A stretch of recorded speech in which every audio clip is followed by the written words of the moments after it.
Imaginen por un momento el tintineo de tazas de porcelana, Mm, el murmullo de conversaciones intensas de fondo y esa atmósfera densa, casi nublada por el humo de un clásico café parisino de mediados del siglo XX. sí, esa imagen perfecta. Exacto.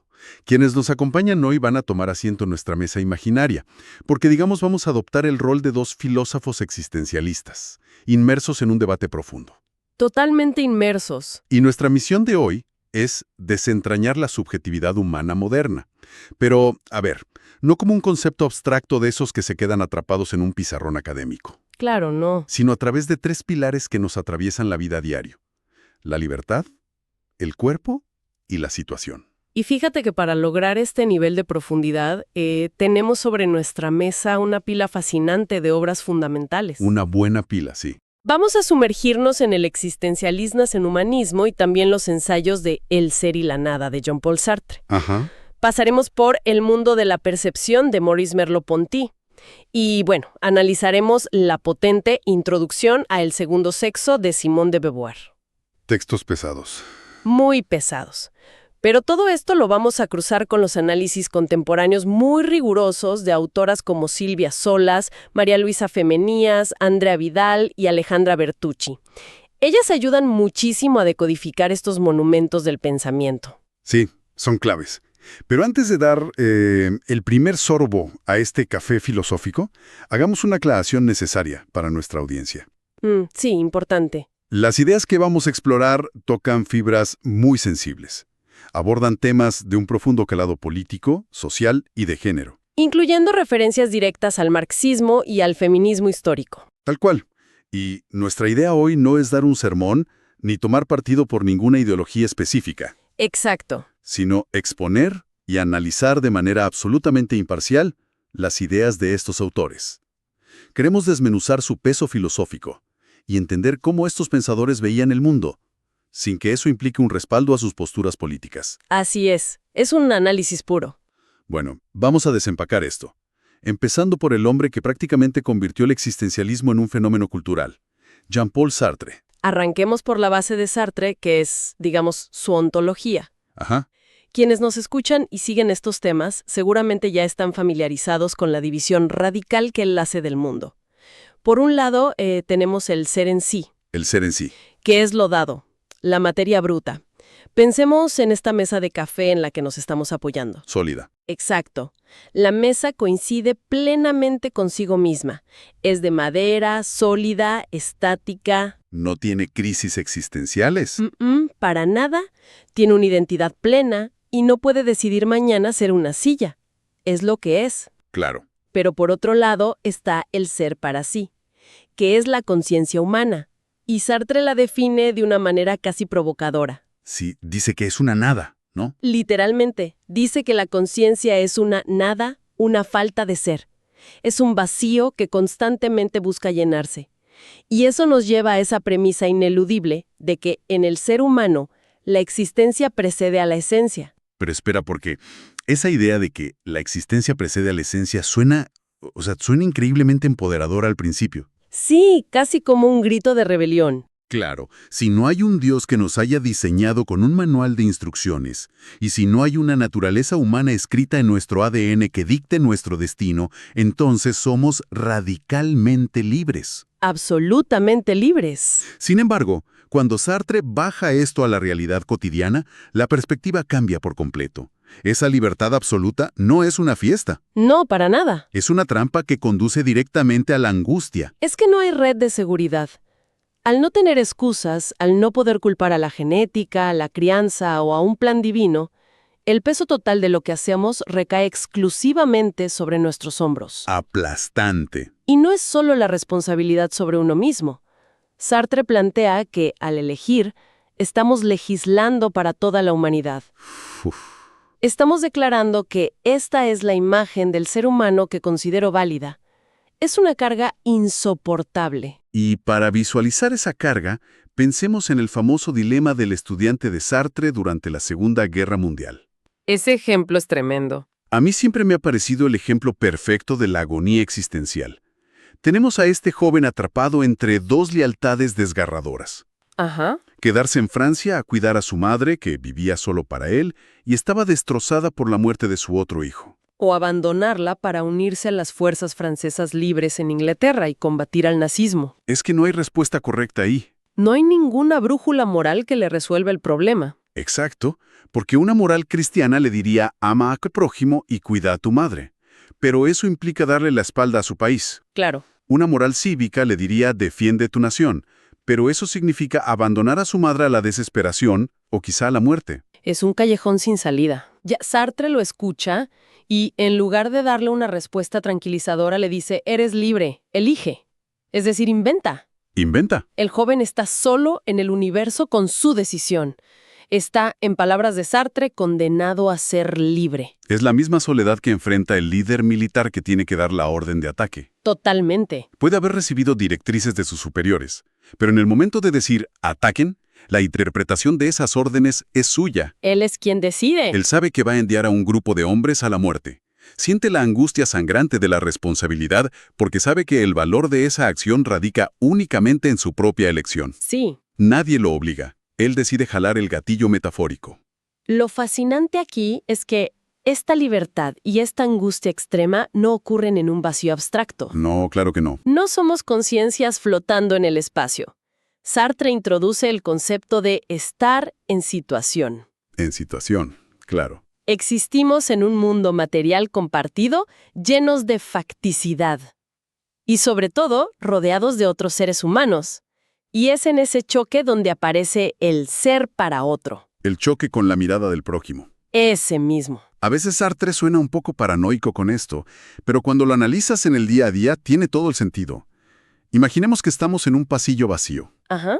espiando por el ojo de una cerradura. El clásico ejemplo. En ese momento, somos pura conciencia fluyendo, absortos en lo que vemos.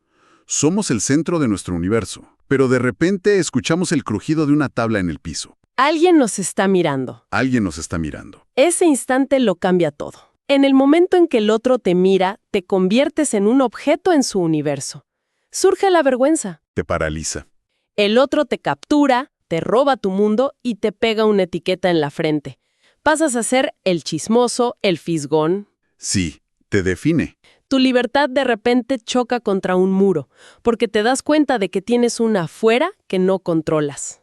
Es una lucha constante, casi a muerte por recuperar la propia subjetividad frente a quienes nos objetivan. Y aunque esa tensión sartreana entre ser un sujeto libre y ser visto como un objeto tiene un peso psicológico innegable, deja un problema gigantesco sobre la mesa. El dualismo. Sí. Sartre hace una división tan tajante entre la conciencia que es nada y las cosas materiales, que son ser, que parece un retroceso a Descartes. Nos pinta casi como fantasmas operando un traje de carne. Un dualismo insalvable. Pareciera que la mente está por un lado y la materia por otro, observándose con recelo. Tal cual. Y es precisamente ahí donde la filosofía necesitaba dar un giro para reconciliar esta fractura. Aquí es donde se pone realmente interesante, porque entra Maurice Merleau-Ponty pateando el tablero de ese dualismo. Totalmente. Merleau-Ponty no compra esa idea del fantasma en la máquina. Él viene a enredar hermosamente las cosas con su concepto del sujeto encarnado. Nos dice, un momento, no tenemos un cuerpo como quien tiene un abrigo. Sino que somos un cuerpo. Somos un cuerpo. Esa es la ruptura fundamental. La conciencia, para Merleau-Ponty, no es un intelecto puro calculando el mundo desde la distancia.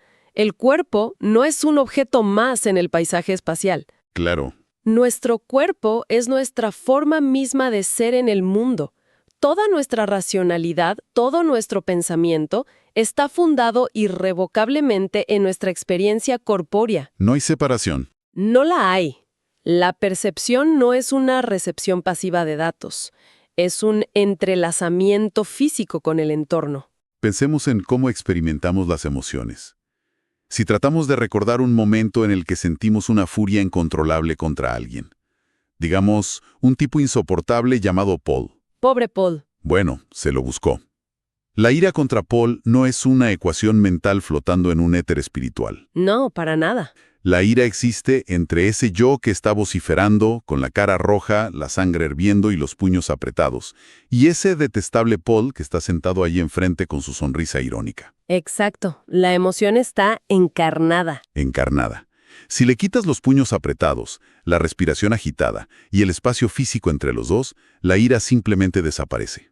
No hay una separación entre mente y cuerpo, hay una mezcla inseparable. Y para ilustrar cómo funciona realmente esta mezcla en la percepción, Merleau-Ponty recurre al arte, y muy específicamente a Paul Cézanne. Me encanta ese giro hacia el arte.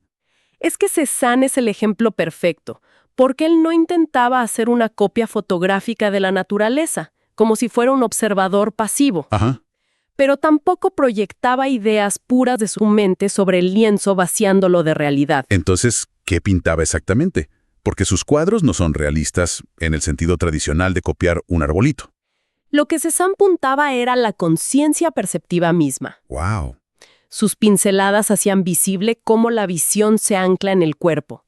Demostraban visualmente que el mundo y nosotros estamos hechos de la misma textura.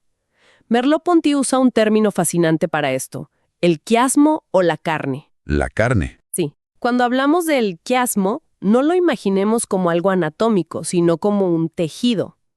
No somos un espectador mirando un árbol a través de una ventana. Somos parte del mismo tejido del mundo en el que está el árbol. Estamos entrelazados. Exacto.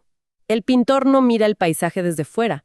El paisaje se vuelve visible, adquiere sentido a través del cuerpo físico del pintor. Es cambiar por completo el centro de gravedad. Totalmente. Ahora, si tomamos esta idea de que estamos inevitablemente anclados a un cuerpo y la cruzamos con la idea de Sartre de que vivimos en situación, bajo la mirada del otro que nos clasifica, tenemos una bomba de tiempo filosófica. Una bomba, sí. Especialmente si nos preguntamos qué pasa cuando esa mirada del otro, esa clasificación, se aplica sistemáticamente a toda una mitad de la humanidad, basándose en el cuerpo que habitan. Si conectamos esto con el panorama general, llegamos a la tercera gran perspectiva de nuestro debate, la de Simone de Beauvoir. Es un salto inevitable. Sí, ella toma toda esta ontología, esta dialéctica de la mirada y el sujeto encarnado, y la convierte en una herramienta de análisis monumental. En El segundo sexo, Beauvoir plantea una tesis que sacudió los cimientos de la filosofía. Y a la sociedad entera. Así es, argumenta que a lo largo de la historia, el varón se ha erigido a sí mismo como el sujeto, como lo absoluto, el uno, y como corolario directo de esa autoafirmación, ha relegado a la mujer a la categoría de lo inesencial. La ha convertido en lo otro. Exactamente, en lo otro. Pero a ver, la historia está llena de grupos que han sido oprimidos y convertidos en el otro. ¿Qué hace que el análisis de Beauvoir sobre la mujer sea tan distinto filosóficamente al del proletariado frente a la burguesía o al de las minorías colonizadas? La diferencia radica en la naturaleza de la situación impuesta.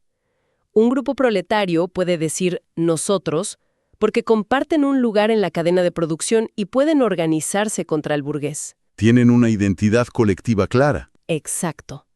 Otras minorías comparten un pasado común, una religión, o fueron agrupadas en guetos físicos.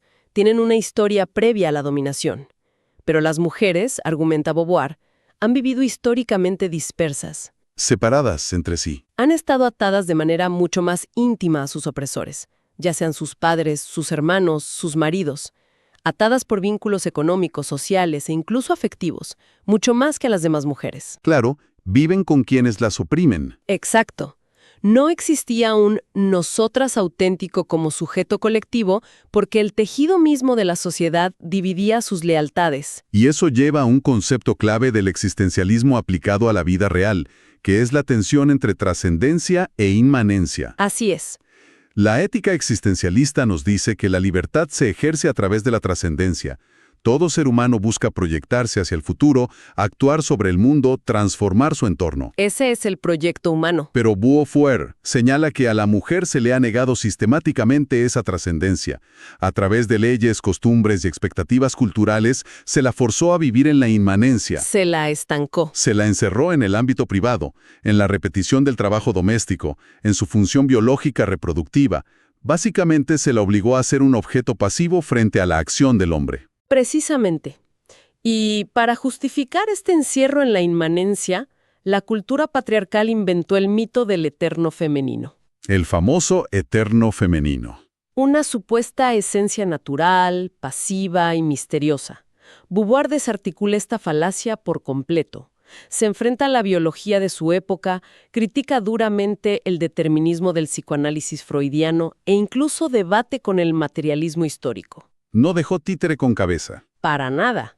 Lo hace para demostrar que no hay un destino biológico ni psicológico que dicte la sumisión. De ahí viene su frase inmortal, la idea de que no se nace mujer, se llega a serlo. Así es. Llegar a ser mujer, con todas las limitaciones que eso implicaba, es una construcción puramente cultural impuesta desde afuera. Es un constructo. Es lo que algunas analistas contemporáneas, como Femenías, llaman una falacia nominal.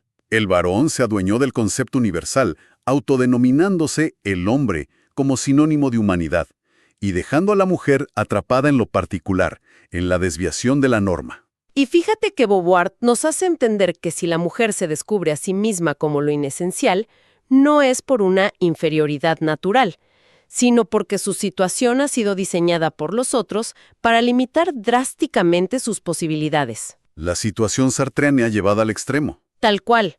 Cuando a un ser humano se le impide ejercer su libertad y proyectarse hacia el futuro debido a barreras externas infranqueables, se le inflige una degradación absoluta. Te cortan las alas antes de saber que puedes volar. Exacto. Y salir de esa trampa requiere un esfuerzo colosal. Desmantelar milenios de mitos culturales y reclamar con uñas y dientes su derecho a ser sujeto. Entonces, ¿qué significa todo esto? Si juntamos las piezas de este rompecabezas, nos encontramos frente a un espejo moral implacable.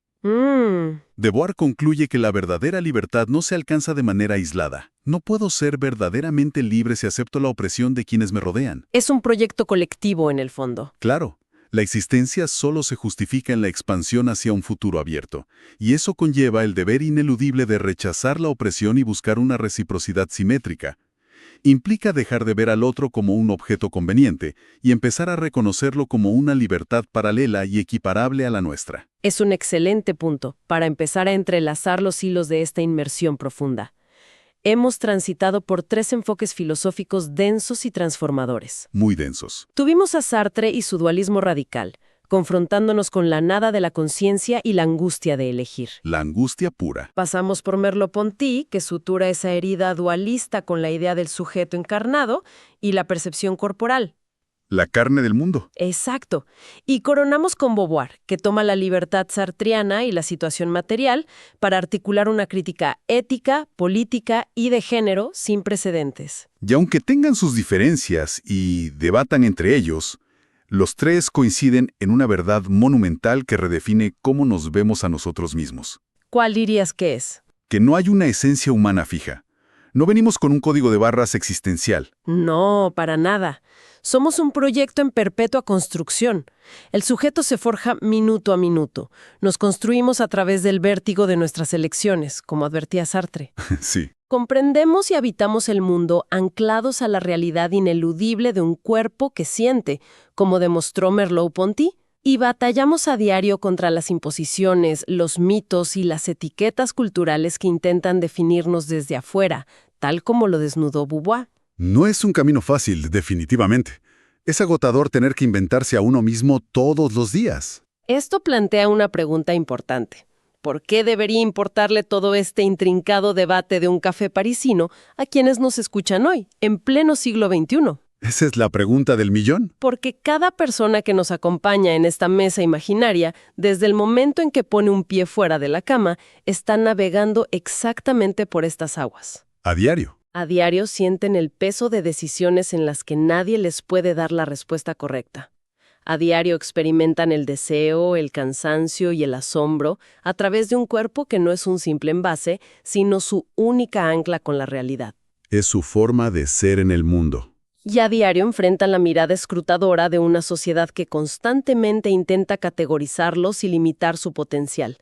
Esta filosofía no es teoría vieja, es un mapa de supervivencia. Es una herramienta vital para la autenticidad. nos quita las excusas y nos obliga a hacernos cargo de quiénes somos.